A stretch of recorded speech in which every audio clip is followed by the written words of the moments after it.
What's up everybody and welcome to the channel. Today we're going to take a look at a 2024 Audi S4. This one is a Premium Plus finished in Daytona Gray. And the MSRP on this one is $65,500. So let's go ahead and see what is going to power this Quattro all-wheel drive performance sedan.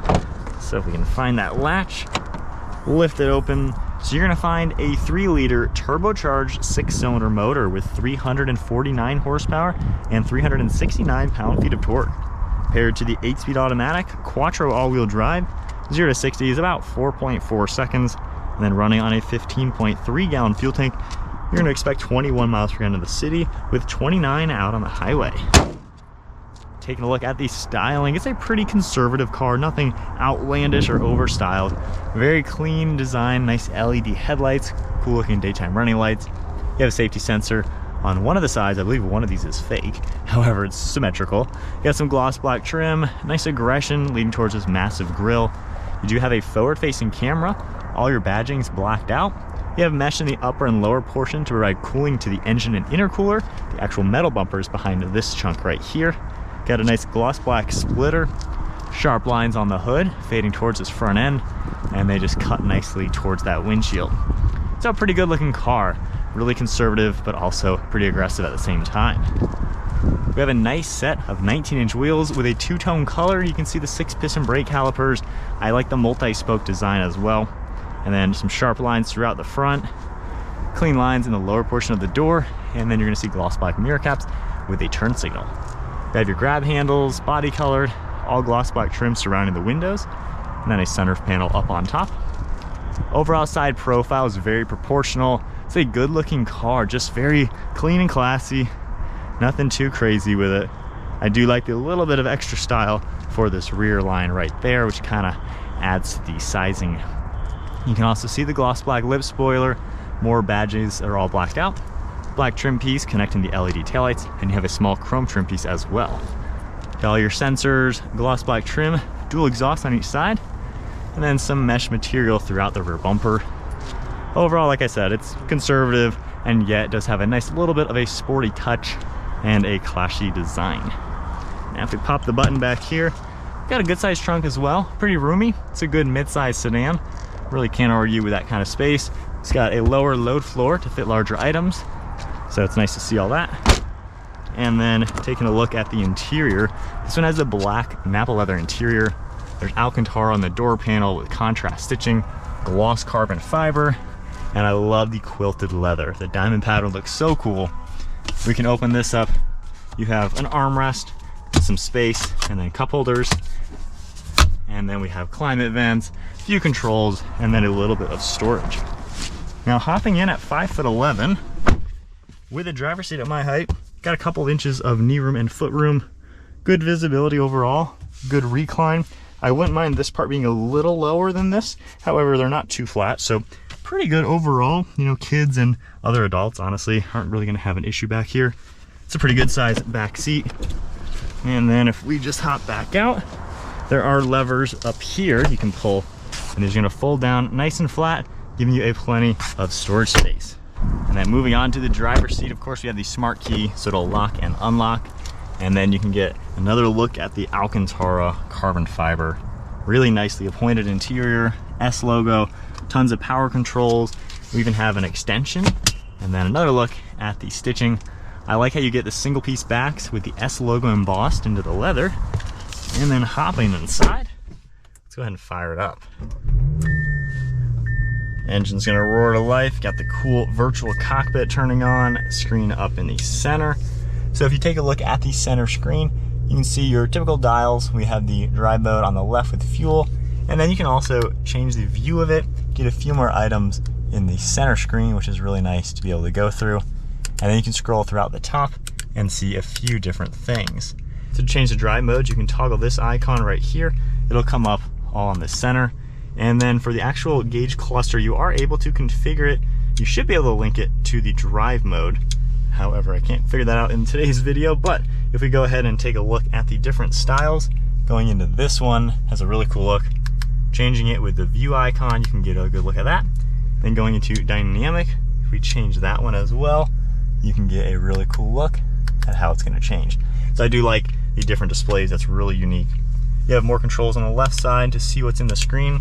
Heated steering wheel, a few Bluetooth and audio controls, paddle shifters, stalk on the right for windshield wipers, and then you can see your turn signal stalk and then our cruise control. Nice looking steering wheel with perforated leather, red stitching, and then headlight controls on the left with more carbon, one of your air vents, and then a smooth dash material. You do have the tablet style, so this is still technically the old generation, even though this is the 2024. You have nice gloss carbon, the cool air vents that kind of look like one giant piece. And then Audi's screen, this is basically what you're gonna see in any modern Audi. So pretty simple to use. I like how user-friendly it is.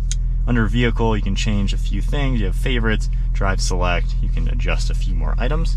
Going back into home, you can see a few more settings. Then we have all your shortcuts on the left side for audio, phone, and navigation if equipped. Going into reverse now, you're gonna get that backup camera popping up with a top-down view. And I like how there are so many different camera views. So it makes it really easy to completely place this car. Going into drive, of course it will change. You can give yourself the front view, things like that. And then putting the P button, we are back into park. So climate controls, when you just touch everything, you can see how it changes what you see on the screen. I think that's a really cool touch to keep it clean and then also give you all the adjustments you're gonna want.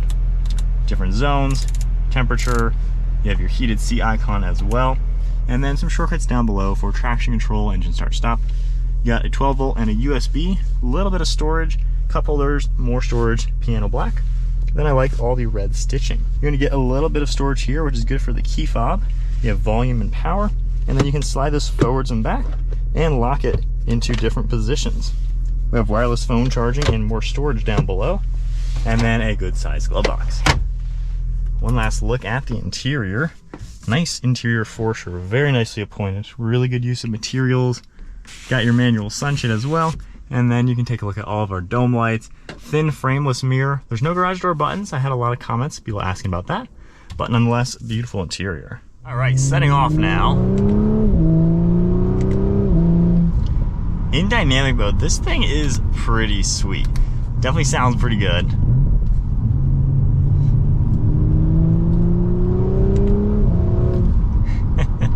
There's a little bit of gurgles when you do the exhaust downshifts and stuff like that. Steering is not bad at all. It's kind of relaxed feeling. In dynamic mode, it is a lot tighter and heavier than the normal comfort mode. But this is a nice car. In dynamic mode also, it's not back-braking. This is certainly no RS4, which doesn't exist anymore, but it's not an RS car. You can definitely tell how it's still toned down. Gosh, that sounds cool though. Lightning quick shifts. This car is pretty darn quick, especially for being a four-door sedan. It has some serious acceleration. It honestly does feel quicker than the M340i, which is a direct competitor and even has 40 more horsepower. So this car being down on some horsepower, comparing it to the competition, it delivers power so seamless. Paddle shifters are responsive. It's a nice place to be. Now if I toggle the car down, just go into comfort automatic mode, it's a really relaxing place to be. Audis are just really nice cars. The use of materials is fantastic. The beautiful leather on the steering wheel. The seats are gorgeous with the stitching and Nappa leather, and they fit so well. There's so many different adjustments. I mean, this is just a really good place. We have the massage settings you're able to mess with as well. I mean, you just can't complain. This is very luxurious. A step up from an M340, which is gonna be a direct competitor. This just feels so premium on the interior. Visibility is all good. Mirrors and windows do a great job. Over your left and right shoulder, as expected. I mean, it's just an easy, really nice car to drive. I like the screens as well. It's not too distracting. You can, of course, configure it like I showed. Can't really adjust it while driving, but it is nice just how nice the screen look. Everything's easy too. I like these big tiles, so it's just easier to toggle. And then going back into dynamic mode, manual mode, the car really does wake up. It's pretty fun. I don't think this has rear wheel steering, but it feels like it does.